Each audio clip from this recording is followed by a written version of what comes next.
A'udzu billahi minasyaitonir rajim. Bismillahirrahmanirrahim. Assalamualaikum warahmatullahi wabarakatuh.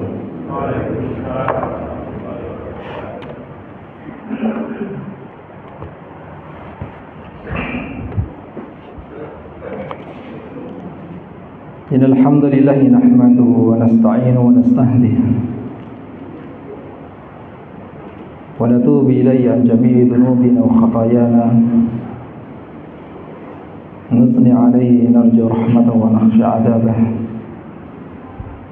Allahumma salli wa sallim wa barik ala nabiyyina wa habibina wa safiyyina sayyidina Muhammadin wa ala alihi wa ashabihi wa man sara ala nahji ila yaumiddin. Rabbi shrah li sadri wa yassir li amri wa hlul 'uqdatam min lisani yafqahu qawli. Jamaah salat subuh yang dimuliakan Allah, alhamdulillah kita awali dengan memuji dan mengagungkan Allah Subhanahu wa taala atas limpahan nikmatnya kepada kita semuanya. Alhamdulillahilladzi ahyana ba'da ma amatana wa ilaihi nusyur. Segala puji bagi Allah yang telah menghidupkan kami kembali sesudah Ia wafatkan kita, dan sungguh hanya kepada Allah lah kita semuanya kelak dikembalikan. Maka tidak ada nikmat yang lebih besar ketika kita dapati bangun tidur kita pagi hari ini disambut dengan lantunan azan. Artinya telinga kita masih normal, dan alhamdulillah mata kita masih mampu menyaksikan kebesaran dan keagungan ciptaan Allah. Maka sungguh banyak nikmat yang Allah titipkan kepada kita semuanya ini, sehingga kalau kita mencoba untuk menghitung atau mengukurnya, kita nggak akan pernah mampu. Betapa besarnya karunia Allah kepada kita semuanya. Mulai dari apa yang ada pada fisik kita sendiri, maupun yang Allah berikan kepada anak cucu kita, yang mungkin kalau di logika sebenarnya dari penghambaan kita kepada Allah, cara kita beribadah kepada Allah, belum mampu untuk menggambarkan rasa syukur itu atas segala nikmat yang begitu banyak. Bahkan begitu pun terkadang kita masih memaksiatinya, dan maksiat kita tidak menghalangi Allah dalam menganugerahkan karunia-Nya kepada hamba-hambanya.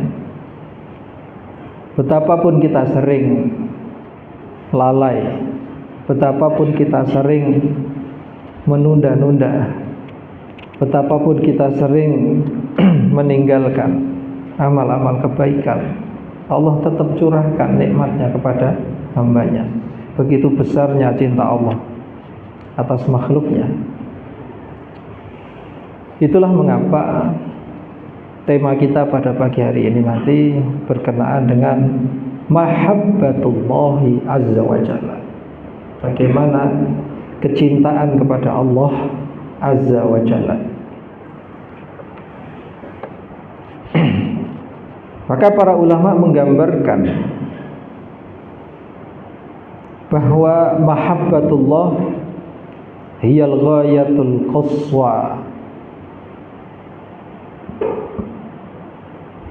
Jadi mencintai Allah itu adalah tujuan yang paling jauh.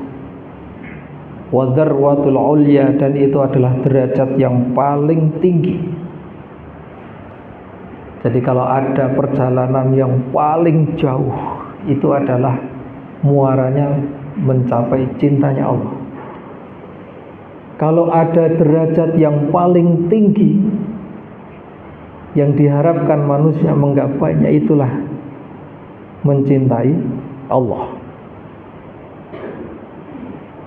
Dan tiada didapati orang yang telah mencintai Allah kecuali buah daripada cinta itu. Apa buah daripada cinta itu? Yaitu adalah asyauq, kerinduan. Orang kalau sudah mencinta pasti akan rindu. Begitupun kalau kita betul-betul mencintai Allah Subhanahu wa taala, maka kita akan senantiasa merindukan Allah. Merindukan waktu-waktu untuk duduk bermunajat kepada Allah. Apalagi buah daripada cinta itu yaitu al-unsu, perasaan nyaman bersama Allah.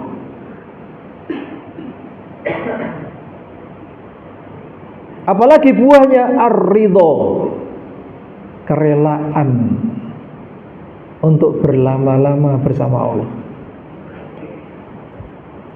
Kerelaan menerima apapun keputusan Allah. Maka itu adalah orang yang mencintai Allah, merindukan, merasa nyaman, ridho, rela dengan apapun keputusan Allah. Dan sungguh tidak ada yang mengawali rasa cinta ini melainkan diawali dengan yang pertama adalah at-taubah, penyesalan yang kita akui kepada Allah. Was-sabr, kesabaran untuk kita senantiasa bersama dengan Allah. Was-zuhud, kemampuan kita menghindarkan fitnah, syubhat dan syahwat dan lain-lain sebagainya. Maka itulah yang sebelum-sebelumnya kita sudah bahas tentang at-taubah, tentang sabar, tentang tawakal, tentang zuhud. Bagaimana kita dengan sesungguh hati menyandarkan segala yang sudah kita ikhtiarkan itu hanya kepada Allah. Ma'asyiral muslimin rahimani wa rahimakumullah. Tidak ada cinta yang lebih membawa manfaat dan membawa kepada derajat yang paling tinggi, yang membawa kepada kemuliaan, melainkan mencintai Sang Pencipta yang telah menciptakan hati itu memiliki rasa cinta.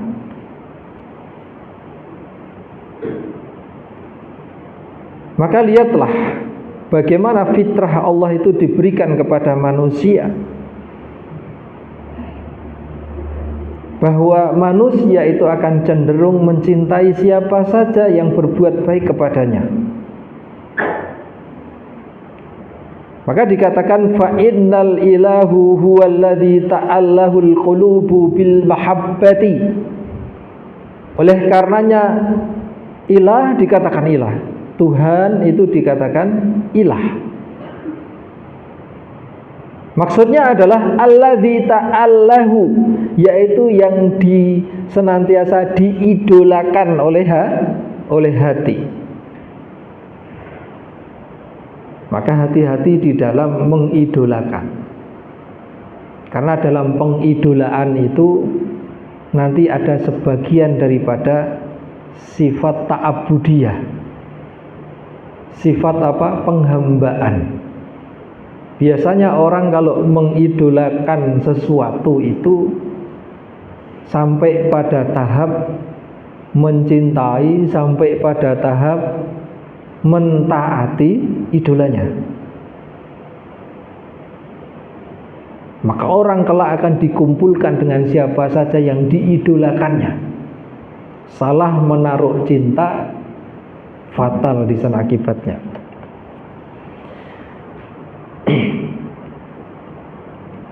Maka orang yang mencintai Allah Subhanahu wa ta'ala sebagai Tuhan, hatinya senantiasa mengidolakan Allah Subhanahu wa ta'ala. Hatinya mengagungkan Allah Azza wa Jalla. Hatinya senantiasa menunjukkan penghormatan dan ketundukan kepada Allah Azza wa Jalla. Bahkan dikatakan wal ibadatu la tasluh illa lahu wahdahu. Sungguh pengibadahan itu tidaklah pantas melainkan hanya kepada Dia yang esa, yaitu Allah Subhanahu wa ta'ala. Maka dikatakan ibadah dari kata abdun. Kalau abdun itu apa artinya? Abdun itu artinya apa? Abdun itu artinya abdi. Abdi itu artinya apa? Hamba. Kalau abdun itu adalah abdi atau hamba, maka pengabdian diri kepada Allah inilah yang disebut dengan ibadah. Dan pengabdian yang sempurna itu adalah kamalul khudu' wadzul. Kesempurnaan pengabdian yang sempurna adalah dilandasi kesempurnaan cinta. Cinta yang didasari kesempurnaan penghormatan dan ketundukan kepada Allah Azza wa Jalla. Ya, kalau orang itu menghormati orang lain karena rasa takut, itu bukan karena cinta. Kalau orang tunduk karena takut kepada orang lain, bukan didasari cinta. Tapi kalau seorang hamba menyadari dirinya adalah sebagai abdun, sebagai abdi, maka ibadahnya dia lakukan dengan penuh rasa cinta. Maka perlu di sana untuk menyadari terlebih dahulu apa alasan kita harus mencintai Allah Subhanahu wa ta'ala.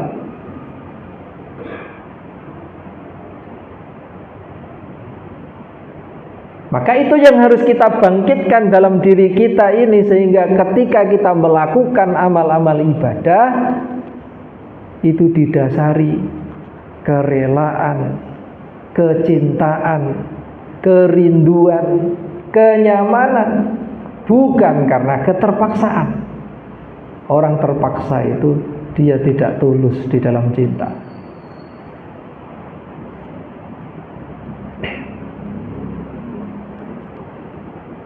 Maka Allah Subhanahu wa ta'ala dengan zat-Nya itu dia pantas untuk dicintai dari segala sisinya. Adapun selain Allah Subhanahu wa ta'ala, fa innama yuhibbu taba'an limahabbatihi, hanya pantas kita cintai karena kita mencintai Allah Subhanahu wa ta'ala. Adapun makhluknya, baik itu manusia maupun harta benda, tidak pantas untuk kita cintai kecuali kita cintai karena Allah Subhanahu wa ta'ala.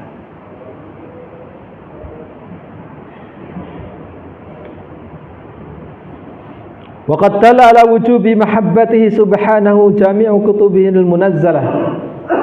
Maka dalil wajibnya mencintai Allah Subhanahu wa ta'ala ditunjukkan dari semua kitab-kitab yang diturunkan Allah Azza wa Jalla, dan semua ajakan para nabi dan rasul, di mana Allah jadikan kecintaan kepadanya ini sebagai fitrah atas seluruh hamba-hambanya. Maka fitrahnya seorang hamba, seorang manusia itu mencintai penciptanya, mestinya begitu. Mestinya fitrahnya makhluk itu mencintai Khaliknya.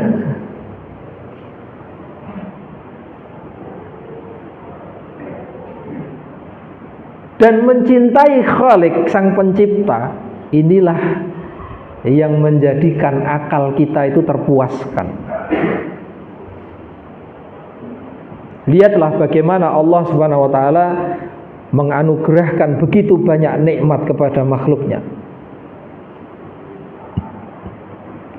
Sedangkan hati itu pada umumnya adalah akan senantiasa condong kepada siapa saja yang berbuat baik kepadanya. Kalau hati kita kepada orang yang berbuat baik kepada kita saja kita senang, padahal baru diteri sego goreng, hatinya sudah begitu bahagia. Ada tetangga saya yang begitu perhatian kepada saya, itu senengnya serakaruan. Baru istri dikasih oleh-oleh klepon sama suami itu senengnya serakaruan. Ternyata suami saya perhatian, meskipun hanya sekedar klepon gitu. Tapi dia ingat istrinya yang di rumah. Bener nggak Bu? Bu, suami pulang kerja bawain oleh-oleh, seneng nggak Bu? Oh seneng. Perhatian berarti suami kan. Meskipun sakjane gur klepon kan Bu ya. Ya, itu perasaan hati itu akan condong senang kepada orang yang berbuat baik. Lalu bagaimana dengan Allah Ta'ala yang telah menganugerahkan semua nikmat, semua kebaikan kepada manusia? Sudah Allah ciptakan kita, Allah ciptakan juga segala kebutuhan kita. Dan dalam mencukupi kebutuhan kita itu Allah tidak perlu di sana sekutu atau bantuan dari yang lainnya. Coba bayangkan itu. Allah sendiri itu yang cukupi kita itu. Sebagaimana di dalam Al-Quran Allah Ta'ala berfirman, "Wa ma bikum min ni'matin faminallah." Maka tiada nikmat yang ada pada diri kalian itu melainkan adalah dari Allah. Tsumma idza massakumud durru fa ilaihi taj'arun. Lalu mengapa kalau kalian itu ditimpa ujian terus kemudian kalian merengut sama Gusti Allah? Padahal Anda sadar kalau semua nikmat yang ada pada diri Anda itu adalah dari Allah. Tapi kenapa baru ketika Anda tertimpa ujian sedikit saja sudah ya mengeluh? Kayak orang kalau jatuh cinta itu loh. Jangankan laut yang dalam, gunung yang tinggi, api pun akan aku seberangi. Kan begitu Bu ya? Orang kalau jatuh cinta itu loh Bu ya. Lah kita ini baru koneng masjid sholat subuh wis sambat. Ngono jarine cinta gitu. La haula wala quwata illa billah. Suruh berbuat amal baik saja berat. Suruh membaca Al-Quran sehari walau hanya 5 menit saja bilangnya pusing, tidak sempat. La haula wala quwata illa billah. Wa ma tu'rafu bi illa ibaratun min asma'il husna. Bagaimana kita mengetahui betapa besarnya cintanya Allah itu kepada kita? Maka lihatlah sebagaimana dalam Asmaul Husna. Insya Allah semuanya sudah hafal ya. War-Razzaq, dialah Allah yang maha memberi rezeki. Wallahu alladzi la ilaha illa Al-Malikul Quddus Salamul Mu'minul Muhaiminul Azizul Jabbarul Mutakabbir. Fattahun Alimun, dialah Allah yang maha membuka, yang maha mengerti, yang maha mengetahui, yang maha membalas, yang maha memberikan rezeki, Ar-Razzaq.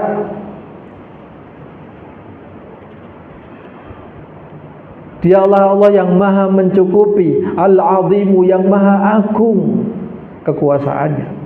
Allah maha kuasa atas segala sesuatu, yang senantiasa memperhatikan kita, Ar-Raqibu.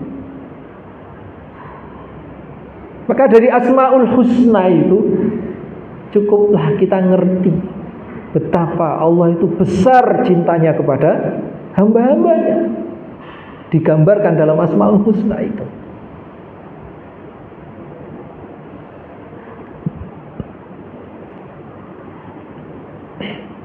Maka sebagaimana disebutkan di dalam Al-Quran, qala ta'ala, coba bayangkan ini, wa minan nasi man yattakhidhu min dunillahi andadan yuhibbunahum ka hubbillah walladzina amanu ashaddu hubban lillah.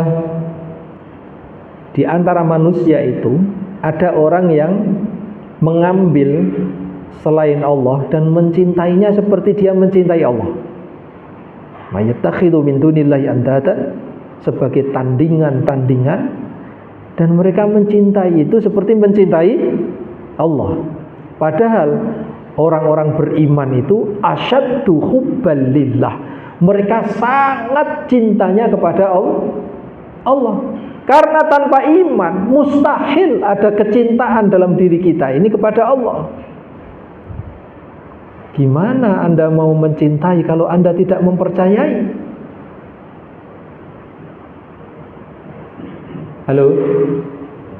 Gimana Anda akan mencintai orang yang Anda anggap sebagai pemimpin kalau Anda nggak percaya dulu kepadanya? Sulit kan? Gimana akan tumbuh rasa cinta kalau sudah tidak ada percaya? Bener nggak, Bu? Malah petaka rumah tangga aja berawal dari rasa tidak saling percaya. Maka orang beriman yang menyatakan dirinya la ma'budun bihaqqin illallah, tidak ada sesembahan yang berhak disembah kecuali Allah, wa anna Muhammadan abduhu wa rasuluhu, dan bahwa Muhammad adalah hamba dan utusannya, tidak ada digadaikan kecintaannya kepada selain Allah. Tapi Allah gambarkan di sini cinta yang buruk, yaitu cinta yang bersamaan dengan cinta itu luka. Halo? Katanya kamu mencintai Allah. Kenapa kamu juga mencintai selain Allah? Sebagaimana kamu mencintai Allah. Berarti kedudukannya sama kan di situ. Mas, jarane kowe iki cinta karo aku, kok yo karo liyane barang. Bu, sakit enggak, Bu? Kalau ada laki-laki mencintai istrinya, tapi dalam waktu yang bersama juga mencintai lainnya.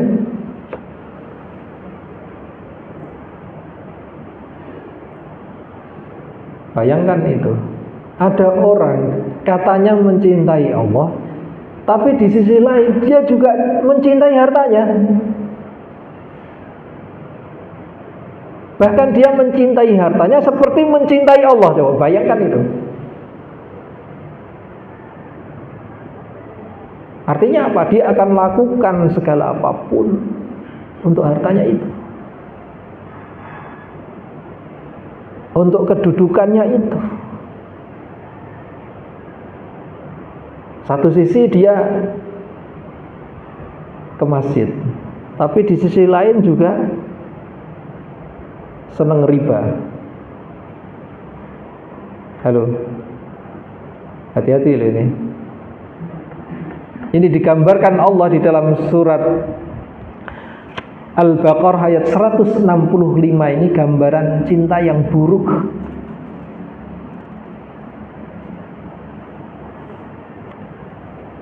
Kemudian di dalam surat Al-Maidah ayat 54 Allah juga menyebutkan, Ya ayyuhalladzina amanu man yartadda minkum an dinihi fasawfa ya'tillahu biqaumin yuhibbuhum wa yuhibbunah.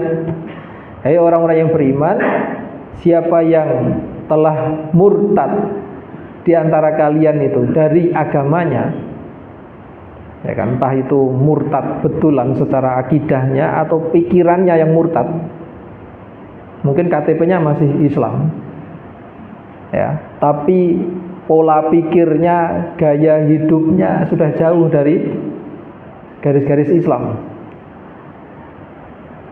Fasawfa ya'tillahu biqaumin yuhibbuhum wa yuhibbunah.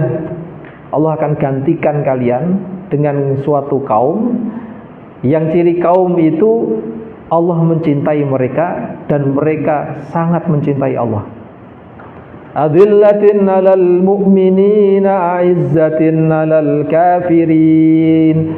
Salah satu ciri mereka itu adalah lemah lembut kepada orang-orang mukmin, tapi mereka bersikap tegas kepada kekufuran dan orang-orang kafir. Yujahiduna fi sabilillahi wa la yakhafuna laumata laim. Mereka bersungguh-sungguh, mereka berjuang, mereka berjihad di jalan Allah, dan mereka tidak khawatir, tidak gentar sedikit pun celaan orang-orang yang mencela. Artinya orang yang mempermainkan cintanya Allah, yang menggadaikan cinta dia kepada Allah dengan selain Allah, menggadaikan cintanya kepada Allah dengan kepada selain Allah, ini dianggap sudah generasi yang la yamutu wa la yahya. Wis ora mutu gur ngentekke biaya. Nek wis ora mutu diganti wae kan begitu. Maka ini juga introspeksi untuk kita semuanya. Apa alasan kita tidak diberikan kemenangan? Jangan-jangan kita ini masih mencintai selain Allah seperti kita mencintai Allah, atau bahkan melebihi cinta kita kepada Allah. Waliyadzubillah. Cinta ketenaran, cinta kekuasaan, cinta kedudukan, cinta dunia, sehingga mengorbankan akhirat, mengorbankan syariat, menghalalkan yang haram. La haula wala quwwata illa billah. Bagaimana mungkin Allah berikan kemenangan kepada generasi yang mutunya seperti ini? Ya kan? Maka disinilah titiknya. Cintai Allah melebihi segalanya. Cintailah Allah melebihi segalanya. Kalau Anda tidak ingin digantikan Allah, ya, generasi yang tergantikan itu menyedihkan karena dianggap tidak kompeten, ya, nggak pantas dipilih atau diangkat Allah sebagai pejuangnya. Sudah dianggap di sana layamutu walayahya tadi, wis ra mutu gur ngentek-ngentekke biaya gitu. Maka diganti Allah. Yang dicintai Allah yang bagaimana? Ciri khasnya seperti tadi. Azillatin 'alal mu'minin, a'izzatin 'alal kafirin. Mereka lemah lembut sikapnya terhadap sesama mukmin. A'izzatin 'alal kafirin, mereka benci kepada kekufuran, mampu bersikap tegas kepada orang-orang kafir. Jangan sebaliknya, nek sama orang kafir tunduk betul, tapi kalau sesama mukmin atau sira karuan. Hanya masalah beda pendapat atau beda pendapatan? Iya kan? Seringkali yang bikin kita itu padu kan, kalau nggak beda pendapat, beda pendapatan tadi. Apa meneh musim pemilu gini, walalah, saya dengar tuh sampai panas kuping saya. Padahal ning masjid ya ketemu ibu, tapi metu ke masjid, oh tiktenono, ngerusak suaraku, tak poklek sikilmu gitu kan. Ada nggak bu? Nah, di sini buat renten, itu di sana. Nah, mereka buat renten, itu Amerika. Ya, itu sampai seperti itu pak. Hanya masalah beda pendapatan itu jadi musuhan. Lah bagaimana mungkin Allah berikan kemenangan terhadap kaum muslimin kalau modelnya itu seperti itu? Cara dia mencintai sesama mukmin itu ukurannya masih duit. Ya kalau kita satu warna, satu tujuan, satu partai, satu bendera, ya kan?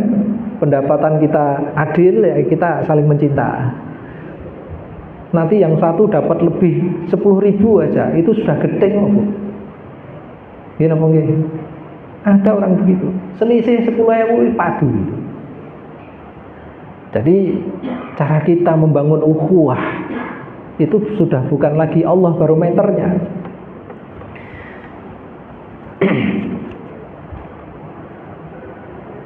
Waqad aqsama Nabi sallallahu alaihi wasallam innahu la yu'minu 'abdun hatta yakunu huwa ahabbu ilaihi min waladihi wa walidihi wan nasi ajma'in. Muttafaqun alaih. Dalam suatu hadis yang diriwayatkan Anas bin Malik, Rasulullah bahkan pernah mengatakan,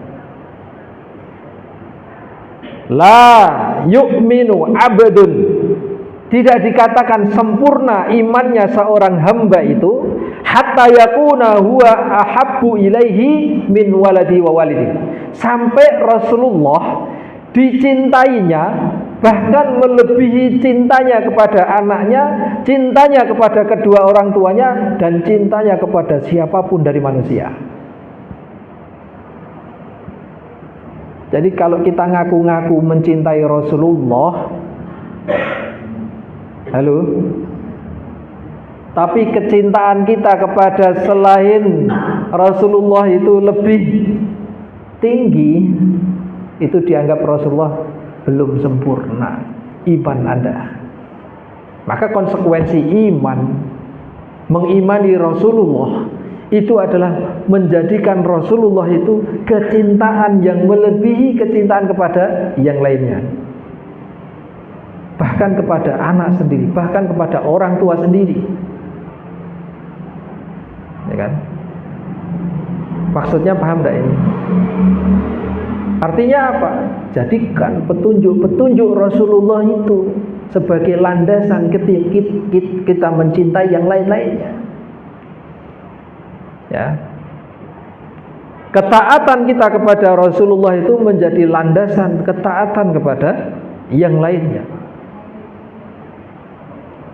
Kalau Allah dan Rasulnya sudah memutuskan sesuatu, idza qadallahu wa rasul amran ayyakuna lahumul khiyar, jangan sampai kita pilih-pilih.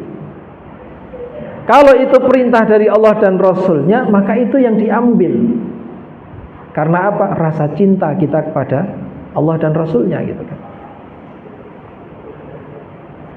Maka ketika Khalifah Umar bin Khattab mengatakan rasa cintanya kepada Rasulullah, ya Rasulullah ini uhibbu, wahai Rasulullah, sungguh aku mencintaimu karena Allah.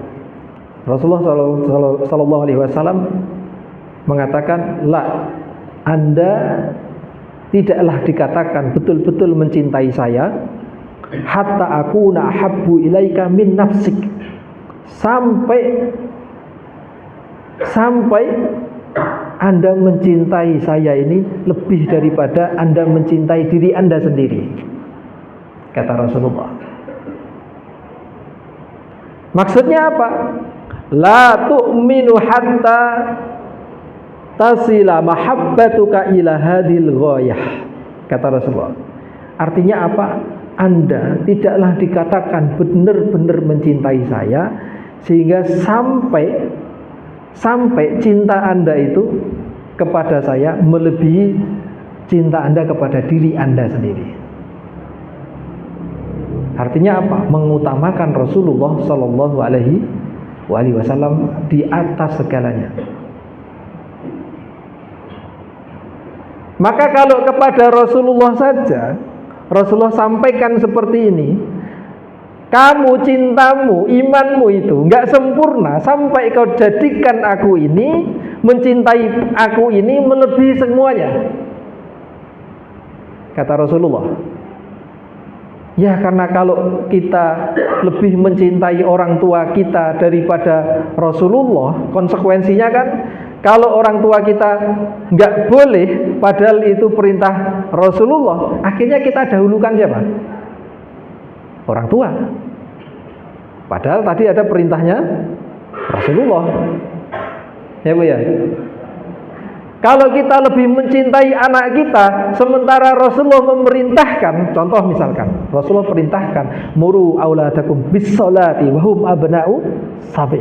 Perintahkan anak-anakmu untuk melaksanakan sholat ketika umur mereka 7 tahun. Wadribuhum 'alaiha wa hum abna'u 20. Pukullah mereka dengan pukulan yang mendidik ketika umurnya 10 tahun dan dia menolak untuk melaksanakan sholat. Diceblek atau gimana untuk mengingatkan. Ya. Kalau orang lebih mencintai anaknya, gimana konsekuensinya?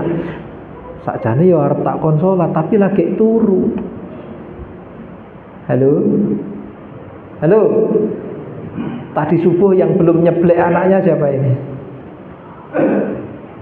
Rasulullah perintahkan supaya kita nyeblek mereka, mengingatkan mereka ketika umur 10 tahun kok enggak budal sholat, supaya diingatkan. Artinya kalau kita masih kasihan, halo, berarti cinta kita kepada anak lebih besar dari cinta kita kepada perintahnya Rasulullah. Ya kan? Bangunkan mereka, dudukkan gitu kan. Gitu loh Bu, bertahap. Nah, meskipun nanti di masjid tidur, tidak ada masalah, ya kan? Tetap oleh pahala, insya Allah, ya kan? Didudukkan dulu, ya, tinggal wudhu, terus berdirikan, ya kan? Mau berangkat ke masjid sudah berdiri sambil tidur, gitu kan? Didorong ke tempat wudhu, gitu kan? Memang begitu Pak, dan itu panjang. Membiasakan anak seperti itu panjang.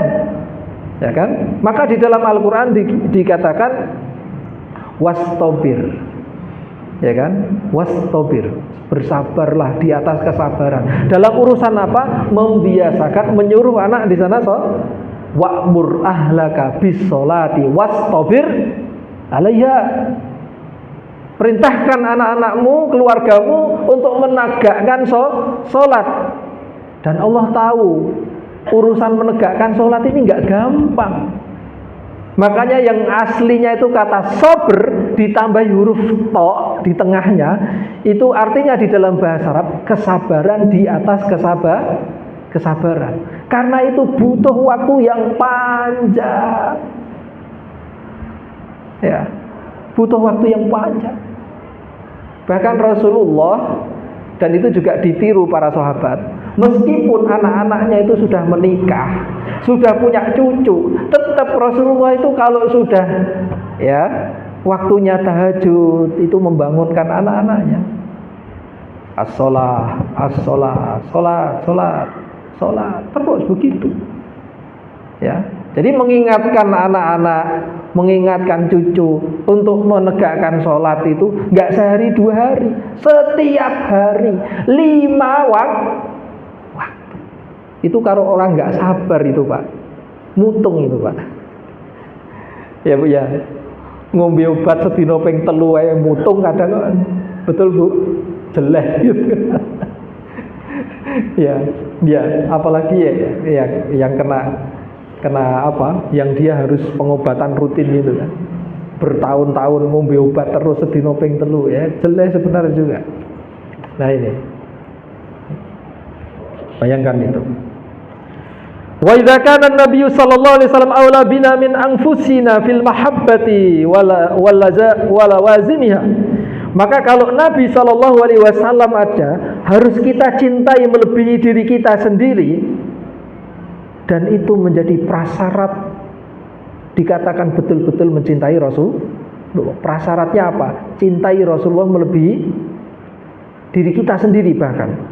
Kalau kedudukan Rasulullah saja Rasulullah sebutkan seperti itu, nggak sempurna cinta kita kepada Rasulullah, sehingga kita jadikan Rasulullah ini, cinta kita pada Rasulullah melebihi bahkan cinta kita kepada orang tua, kepada anak, bahkan kepada manusia siapapun yang kita cintai.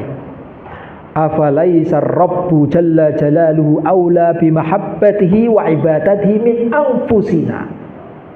Lalu bukankah dengan demikian Allah Azza wa Jalla itu jauh lebih berhak untuk kita cintai dan kita ibadahi melebihi diri kita sendiri? Kalau Rasulullah saja yang makhluknya Allah, yang dimuliakan Allah ini, Rasulullah mengatakan seperti itu, lalu bagaimana kedudukan Allah Subhanahu wa Ta'ala sebagai pencipta semuanya? Tentunya hak Allah adalah untuk kita lebih cintai dari semua makhluk.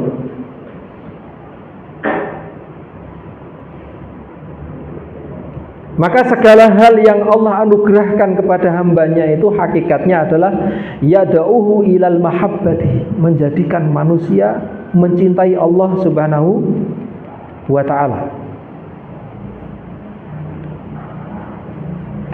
Apa saja yang diberikan Allah Ta'ala kepada hamba-hambanya, dari nikmat, dari ampunan, dari ujian atau diselamatkan dari ujian, dari harta yang diluaskan, dari keadilan, ya, kemudian apalagi dari nikmatnya kehidupan, kemudian dari nikmatnya segala pencapaian, dari nikmatnya kelemah lembutan Allah, kasih sayangnya, apalagi kemudian dari kesehatan yang dianugerahkan, dan banyak lagi dari nikmat-nikmat Allah itu yang mestinya itu cukup menjadi dalil kita kenapa mencintai Allah melebihi segala-galanya. Halo.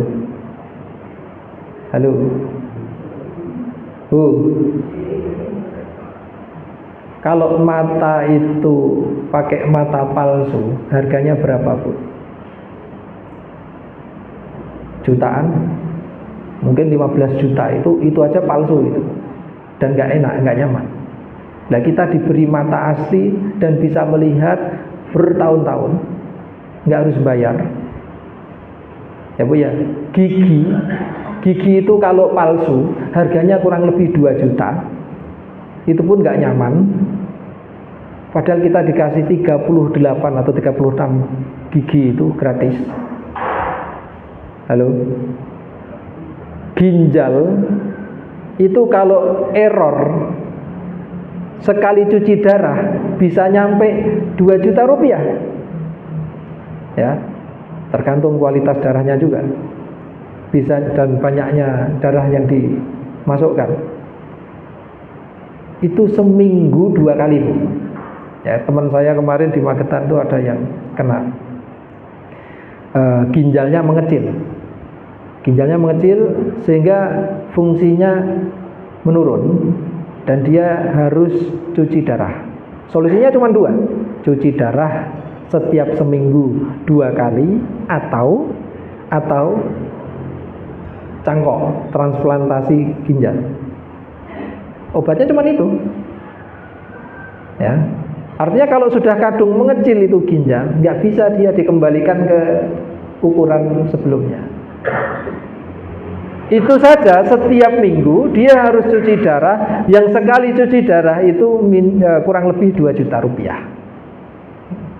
2 juta rupiah. Berarti setiap minggu dia harus menyiapkan uang 4 juta rupiah.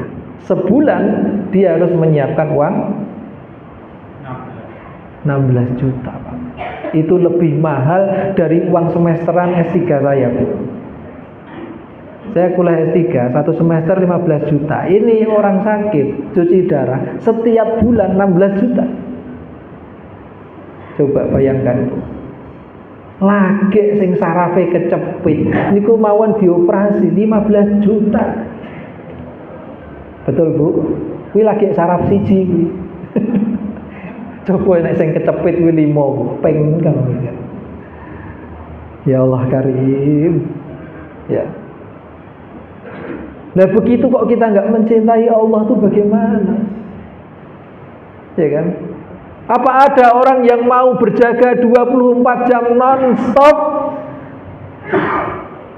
menjaga aliran darah kita, menjaga di sana, ya kan? Urat-urat saraf kita. Siapa Bu yang mau digaji begitu Bu? Ada orang yang sanggup, ya kan? Kamu perhatikan saraf-saraf saya selama 1 hari saja tak gaji 15 juta. Bisa Bu itu menterlengi itu Bu. Tapi nanti kalau ada satu yang error kamu nggak dapat gaji. Sulit banget itu. Padahal Allah itu bukan hanya mengurusi kita, semua alam, semua ciptaannya diurusi Allah. Wa ma min dabbatin fil ardi illa 'ala Allahi rizquha. Tidak ada yang melata di muka bumi ini melainkan Allah yang mengatur rezekinya, bukan hanya manusia. Bahkan hewan, tumbuhan, semuanya Allah yang mengaturnya. Bayangkan itu. Nah begitu ada manusia yang sombong gitu kan, berjalan di muka bumi, petentang-petenteng, sok kuasa kan begitu. Nah, Anda itu nggak ada apa-apanya di alam raya ini, ya kan? Ngono ada ini koneng masjid sahabat gitu kan. La haula wala quwwata illa billah. Coba bayangkan itu. Maka semua karunia Allah itu mestinya menjadikan dalil kenapa kita harus mencintai Allah Subhanahu wa taala. Fa kaifa la yuhibbul 'abdu bi kulli qalbihi wa jawarihi may yuhsinu ilaihi ala dawamin bi adati anfasin ma'isatihi. Coba bayangkan. Kalau ada orang yang berbuat baik saja kepada kita, kita itu senang kepada dirinya. Bagaimana dengan Allah yang terus-menerus memberikan nikmat kepada kita, yang tidak putus-putus, bahkan ketika kita memaksiatinya pun tetap nikmat itu diberikannya. Bayangkan itu. Terus kita ini mau mencari orang yang cintanya sebesar itu ada enggak? Nggak ada. Kita disakiti kecil aja sama tetangga kita langsung medot kok. Ya Bu ya. Oh titenono sih so. Terus ngancem-ngancem kok gitu kan. Baru satu kesalahan itu. Berapa banyak kesalahan yang kita lakukan kepada Allah. Tapi Allah nggak baperan gitu kan. Coba kalau Allah itu baperan, piye Bu itu? Wah titenono kok bengi untumu lara kabeh. Lara siji wae wis gulung komeng. Ya Bu ya.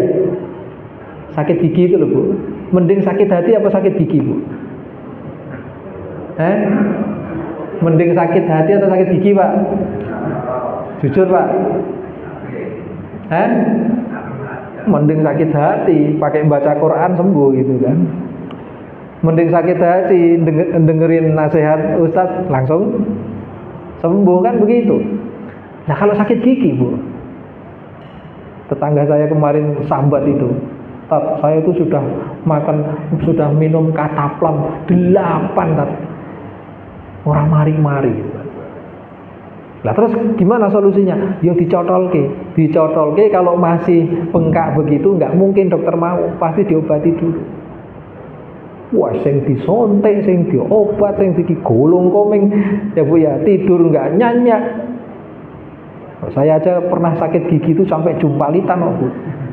Padahal wis gede, nangis Pak, nangis betul, nangis itu. Kadang yo nek kelingan isin dhewe, lah tapi piye wong lorone ra karuan gitu kan. Sampai jumpalitan kepala tak taruh di bawah, kaki di atas, piye gitu kan, gulung komeng. Itu baru satu gigi itu. Ya alhamdulillah Gusti Allah tuh gak baperan gitu. Meskipun kita itu maksiat berulang kali, masih saja Allah itu luaskan rezekinya, berikan ya nikmatnya kepada kita. Maka dari itu Coba lihatlah, ya, janganlah kita ini jadi nggak adil itu. Kayak seorang yang baru dikasih bunga saja sudah sudut ujuk-ujuk menyatakan cinta gitu kan. Lagi dikai kembang gitu kan. Padahal Allah itu sudah ngasih kita segalanya. Ya, segalanya sudah diberikan Allah Subhanahu wa taala. Maka ketahuilah bahwa segala kebaikan yang Allah turunkan atau keburukan yang Allah ambil dari kita, yatahabbabu ilahi bi ni'amihi wa huwa ghaniyun anhu. Ya kan? Itu adalah sebagai bentuk rasa cinta Allah kepada kita semuanya. Padahal Allah itu enggak butuh kita. Kita yang butuh Allah atau Allah yang butuh kita, Bu? Kita yang butuh Allah. Padahal seorang hamba itu kadang sering marah-marah sama Allah. Ya kan? Hakikatnya ketika kita menggerutu menghadapi masalah kita, itu kan kita sebenarnya kan nggak terima dengan takdirnya. Begitu ya, Bu ya.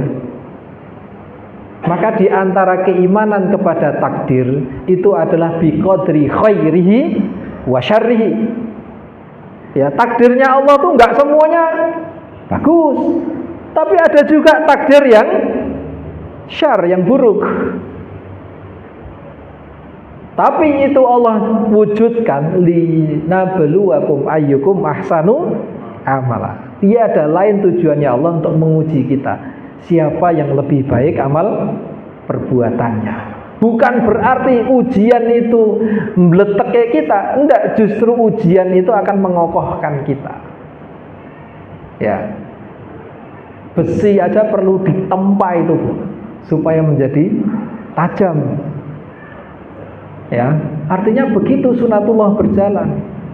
Supaya manusia itu bisa menjadi kokoh, menjadi kuat, fisiknya, akalnya, hatinya, ruhiyahnya itu perlu ditempa. Bagaimana dia menghadapi ujian-ujian kehidupan itu? Nanti semakin dia terlatih, semakin kokoh dia. Tapi kalau nggak pernah sama sekali diuji, nanti ketika datang ujian yang besar, langsung kolaps. Maka diuji kita dengan ujian-ujian kecil dulu, pilek, panas dan sebagainya gitu kan. Bagaimana dia ketika sakit, ya kan? Ingat Allah enggak gitu kan? Iya. Diuji kelangan 1.000, kelangan 200.000, piye? Ya kan? Apakah dia masih ingat Allah? Ya kan? Atau dia yang diingat hanya duitnya saja, menyalahkan orang lain, tidak pernah introspeksi diri? Itu yang hakikatnya Allah inginkan dari kita dengan ujian-ujian itu. Wa huwa faqirun ilaihi, padahal kita tahu bahwasanya kita itu adalah fakir. Kita itu butuh kepada Allah Subhanahu wa taala. Fala ihsanahu wa barrahu wa in'amuhu alaihi yasudduhu 'anil ma'siyatihi wala ma'siyatal 'abdu wala umahu bi qati ihsani rabbi anhu. Maka ketahuilah, karunia-Nya Allah itu tidaklah mungkin terhenti hanya karena kemaksiatan hambanya. Bahkan jangankan Anda yang beriman, yang kafir saja tetap mereka mendapatkan nikmat dunia. Padahal jelas-jelas ora tau ngibadah ibu. Tapi Allah senantiasa membukakan pintu taubatnya. Ya kan? Maka saya sering sekali ketika mengajar kepada santri-santri ya tentang ilmu alamiah dasar itu, kalian jangan membenci sains, kalian jangan membenci ilmu pengetahuan, hatta sekalipun itu datangnya dari orang kafir, ya kan? Justru kalau penelitian-penelitian mereka itu, ya kan, sampai pada kesimpulan yang kesimpulannya itu tidak berlawanan dengan syariat kita, nggak berlawanan dengan Al-Quran, alhamdulillah, itu menguatkan keimanan kita. Kita nggak perlu repot-repot meneliti, kita nggak perlu mengeluarkan uang miliaran dolar itu kan untuk riset itu, tapi kita langsung mendapatkan hasilnya. Nah, terkadang orang pokoknya wis kabeh sing saka ngene wong kafir iki elek kabeh gitu kan. Nggak bisa begitu. Ya kan? Coba obat-obatan gimana? Ayo, siapa yang meneliti? Justru ini sebenarnya kan bagian dari kita, mestinya saya yang melakukan riset penelitian itu, harusnya begitu. Ya. Tapi begitulah Allah dengan keadilannya gitu kan. Biarkan urusan ini sebagian ya dikerjakan orang-orang yang hanya mencintai dunia itu. Ya, sehingga kita nggak perlu keteteran di dalam mengurusi urusan akhirat kita. Begitu. Jadi sains dan syariat, ya, sains dan Al-Quran itu nggak perlu dipertentangkan. Ya, nggak perlu dipertentangkan. Kecuali kalau betul-betul hasil dari ilmu pengetahuan itu kesimpulannya berlawanan dengan syariat. Nah, ini baru di sana dilakukan riset ulang, ya kan, penelitian ulang. Fa kullu man tuhibbu minal khalqi wa yuhibbuka innama yuriduka li nafsi. Kemudian yang berikutnya terkait dengan motifnya cinta. Maka semua orang yang Anda mencintainya atau mereka yang mencintai Anda, sesungguhnya hakikatnya adalah mereka menginginkan sesuatu dari Anda. Betul? Ketika Anda mencintai seseorang atau seseorang itu mencintai Anda, hakikatnya dia menginginkan sesuatu dari Anda. Saya mencintai seseorang, hakikatnya saya menghendaki sesuatu dari seseorang yang saya cintai itu. Ya. Tapi lihatlah Allah Subhanahu wa taala, ketika Allah mencintai kita, Allah nggak menghendaki apapun dari kita kecuali keselamatan kita. Coba bayangkan itu. Maka nggak ada dalam poin ini ketulusan cinta yang melebihi ketulusan cintanya Allah kepada hambanya. Ya. Kalau orang itu masih mendasarkan cintanya itu berdasarkan untung dan rugi, Allah Subhanahu wa taala sama sekali tidak mencintai kita karena untung dan rugi. Ya kan? Meskipun semua makhluk itu mencintai Allah, tidak akan menambah kedudukan Allah. Meskipun semua makhluk itu mengkufuri Allah, tidak akan sedikit pun mengurangi kedudukan Allah. Maka ini perlu konsep ini untuk diperhatikan. Maka dialah Allah yang telah menciptakan kita sekaligus menciptakan segala kebutuhan kita. Maka dialah yang paling pantas untuk kita berikan cinta yang paling tulus, yang kita berikan penghambaan yang totalitas. Dialah Allah yang telah menganugerahkan kepada kita nikmat yang begitu banyak dan begitu lama, dari sejak kecil kita terlahir dari rahim ibu sampai kita usia sedemikian. Allah Ta'ala tidak pernah gersulo dengan tindakan-tindakan kita. Maka marilah kita jadikan mahabbah kita, rasa cinta kita kepada Allah itu melebihi segala cinta kita kepada siapapun, kepada apapun. Dan yakinlah ketika Allah mencintai hambanya, Allah senantiasa akan mencukupi kebutuhan-kebutuhannya. Syaratnya 2. Di dalam surat At-Talaq ayat 2 dan 3, wa may yattaqillaha yaj'al lahu makhraja. Siapa yang bertakwa kepada Allah, pasti Allah akan menjadikan untuknya jalan keluarnya. Wa may yatawakkal 'ala Allah fa huwa hasbuh. Siapa yang bertawakal kepada Allah, Allah akan mencukupinya. Artinya, kalau Anda ingin dijadikan Allah di dalam kehidupan Anda itu jalan keluar dari masalah-masalah Anda, syaratnya adalah jadikan takwa itu pondasi ikhtiar Anda. Pekerjaan apapun, ikhtiar apapun, lakukan dengan takwa. Kerjakan perintah Allah, jauhi larangan Allah. Jangan sampai ikhtiar Anda itu salah dengan melibatkan riba, dengan melibatkan mengambil harta orang lain dengan cara yang tidak hak, atau mengurangi timbangan, ya, sehingga kalau ikhtiarnya ini enggak takwa, enggak akan muncul mahraja.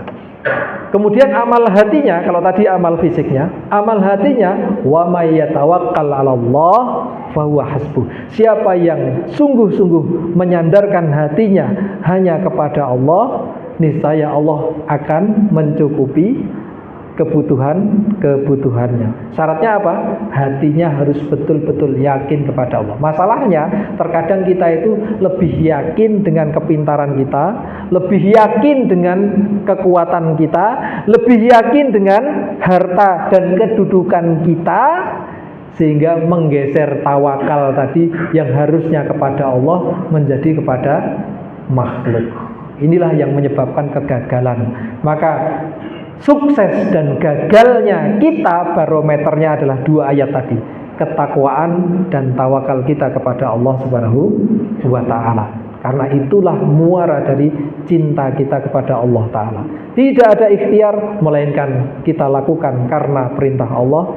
Tidak ada tawakal melainkan kita sandarkan hanya kepada Allah Subhanahu wa Ta'ala. Baik, itu saja dari kami. Mudah-mudahan Allah senantiasa bimbing hati kita untuk senantiasa mencintai Rasulnya, mencintai Allah Ta'ala di atas segalanya. Dan mudah-mudahan kecintaan kita kepada Allah dan Rasulnya juga menjadikan kita cinta kepada seluruh syariat-syariatnya, dan kita diberikan kemampuan untuk mengamalkannya, insya Allah. Demikian, subhanakallah wa bihamdika asyhadu an la ilaha illa anta astaghfiruka wa atubu ilaik. Wassalamualaikum warahmatullahi wabarakatuh.